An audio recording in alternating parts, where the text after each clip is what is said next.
So guys, welcome to my YouTube channel and today we will discuss on heat conduction through composite wall। इस पिछले video के अंदर हमने बात की थी heat conduction through plane wall, जिसमें हमने 6 सिंगल प्लेन की बात की थी, ठीक है। लेकिन यहाँ पर हमारे पास कंपोजिट वॉल का मतलब क्या हो रहा है कि यहाँ पर 2 या 2 से अधिक यहाँ पर हमारे पास क्या है, वॉल है, ओके। या फिर आप इसको स्लैब बोल सकते हो, ओके, कंपोजिट वॉल, या फिर इसको स्लैब बोल सकते हो, या फिर रेक्टेंगुलर स्लैब बोल सकते हो, ओके। तो सपोज मान लीजिए मेरे पास ये फर्स्ट वॉल है और ये सेकेंड वॉल है यहाँ पर, जिसके यहाँ का टेम्परेचर वो T1 टेम्परेचर मान लिया, जबकि इस पॉइंट पर जो टेम्परेचर है दोनों वॉल के बीच का, तो इस टेम्परेचर को मैं टी इंटरफेस टेम्परेचर मान लेता हूँ। कितना मान लिया? टी इंटरफेस टेम्परेचर मान लिया। और यहाँ का जो टेम्परेचर वो T2 टेम्परेचर मान लिया। यहाँ की मैंने क्या कहते हैं, थिकनेस मैंने क्या LA मान लिया, ठीक है, या L1 मान लेता हूँ मैं, L1 मान लिया मैंने। और यहाँ की जो थिकनेस होगी वो L2 मान लिया यहाँ पर मैंने, ओके। जबकि इसकी कंडक्टिविटी वो क्या है, K1 है, जबकि इसकी कंडक्टिविटी क्या है, K2 है। डिफरेंट कंडक्टिविटी है। सो गाइज, हमें क्या करना है, यहाँ पर हमें निकालना है हीट ट्रांसफर कितना हो रहा है, और हमें ये भी देखना है कि यहाँ पर थर्मल रेजिस्टेंस किस प्रकार निकलेगा। तो गाइज, इसको सोल्व करने के लिए हम क्या करते हैं, यहाँ पर जैसे हमने रेजिस्टेंस आपने पढ़ा होगा, इलेक्ट्रिकल एनालॉजी के बारे में पढ़ा था। अगर आपने नहीं पढ़ा हो तो आप मेरा जो पिछले वाला वीडियो देख सकते हो। तो वहाँ पर हम क्या करते हैं, इलेक्ट्रिकल एनालॉजी बनाते हैं। तो यहाँ पर क्या करते हैं, देखिए कि जब ये हमारे पास फर्स्ट प्लेन वॉल हो गई, ओके, दूसरे यहाँ पर दो प्लेन वॉल होगी। जितनी प्लेन आपके वॉल होगी, जितनी यहाँ पर अगर 3 होगी तो यहाँ पर 3 बनाना पड़ेगा हमें। अगर यहाँ पर 2 है तो हम यहाँ पर 2 ही बनाएंगे।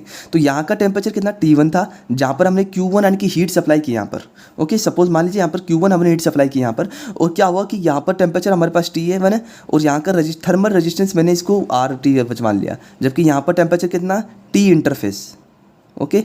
यहाँ का टेम्परेचर कितना है, टी इंटरफेस, जबकि इस पॉइंट पर टेम्परेचर कितना है, T2। तो यहाँ का थर्मल रेजिस्टेंस में क्या मान लेता हूँ, RTH2 मान लेता हूँ, ओके। आई होप आपको इतना समझ में आ गया होगा। तो अब हम क्या करते हैं कि आपको पता है कि जब हीट ट्रांसफ़र हम निकालते हैं तो वहाँ पर क्या होता है, डेल्टा टी अपॉन में कितना होता है, RTH होता है।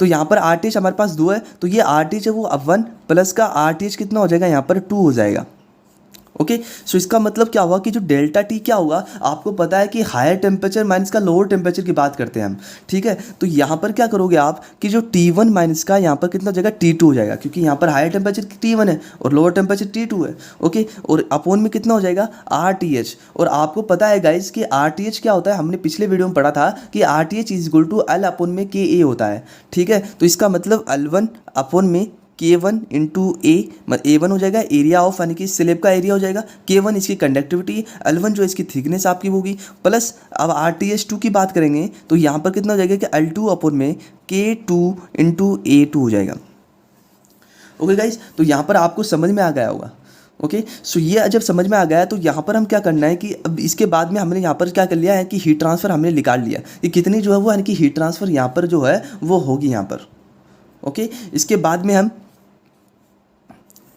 यहाँ पर जो है कि आपकी यूनिट होगी वो आपको पता है कि वोट के अंदर आने वाली है, क्योंकि हीट ट्रांसफर यहाँ पर हो रहा होगा। अगर सपोज मान लीजिए कि अगर एरिया दोनों का अगर सेम होता है, अगर A1 इज इक्वल टू अगर A2 का एरिया अगर सेम हो जाता है, तो उस केस में क्या होगा कि अगर इसको A मान के चलेंगे तो वहाँ पर अगर मान लीजिए कि आपको बोल दिया जाए कि हीट फ्लक्स क्या होगा, अगर आपको हीट फ्लक्स निकालने दिया जाए तो हीट फ्लक्स को याद रखना गाइस कि सपोज मैं इसको क्यों से रिप्रेजेंट कर रहा हूँ, तो जो heat transfer per unit area होगा उसी को हम क्या बोलते हैं, हीट फ्लक्स बोलते हैं।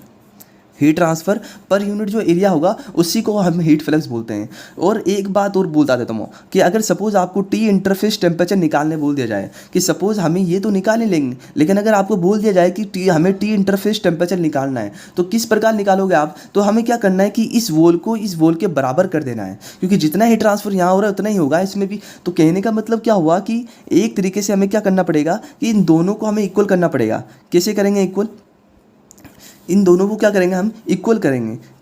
तो यहाँ पर देखिए T1 माइनस का टी इंटरफेस अपोन में कितना हो जाएगा, यहाँ पर L1 अपोन में K1 इंटू A1 हो जाएगा, ओके। कि T1 माइनस का, देखो यहाँ पर इस वॉल की बात कर रहे हैं ना, हमें यहाँ पर टी इंटरफेस टेम्परेचर चाहिए, निकालना है। तो यहाँ पर हमें क्या करना पड़ेगा कि अगर सपोज T1 टेम्परेचर हमें पता होगा, T2 हमें टेम्परेचर पता होगा, तो हमें ये निकालना है। तो हमें क्या करना है, T1 माइनस का टी इंटरफेस अपोन में L1 अपोन में K1 इंटू A1 होगा, विच इज़ इक्वल टू कर देंगे हम क्या करेंगे यहाँ पर, अब इसकी बात कर रहे हैं, टी इंटरफेस माइनस का T2, ओके। तो टी इंटरफेस माइनस का T2 टेम्परेचर अपोन में कितना हो जाएगा, L2 अपोन में K2 अपोन में A2 हो जाएगा, ओके, सो यहाँ पर आपके पास सब नोन होगा। अगर आपको सिर्फ यहाँ पर टी इंटरफेस टेम्परेचर निकाल लिया जाए तो आप यहाँ से टी इंटरफेस टेम्परेचर भी निकाल सकते हो। आई होप आपको जो है वो heat conduction through composite wall के बारे में अच्छे से समझ में आया होगा। अगर आपको अच्छा लगा होगा तो प्लीज़ मेरे चैनल को लाइक कीजिए, सब्सक्राइब कीजिए और अपने दोस्तों के साथ शेयर कीजिए। Thank you so much.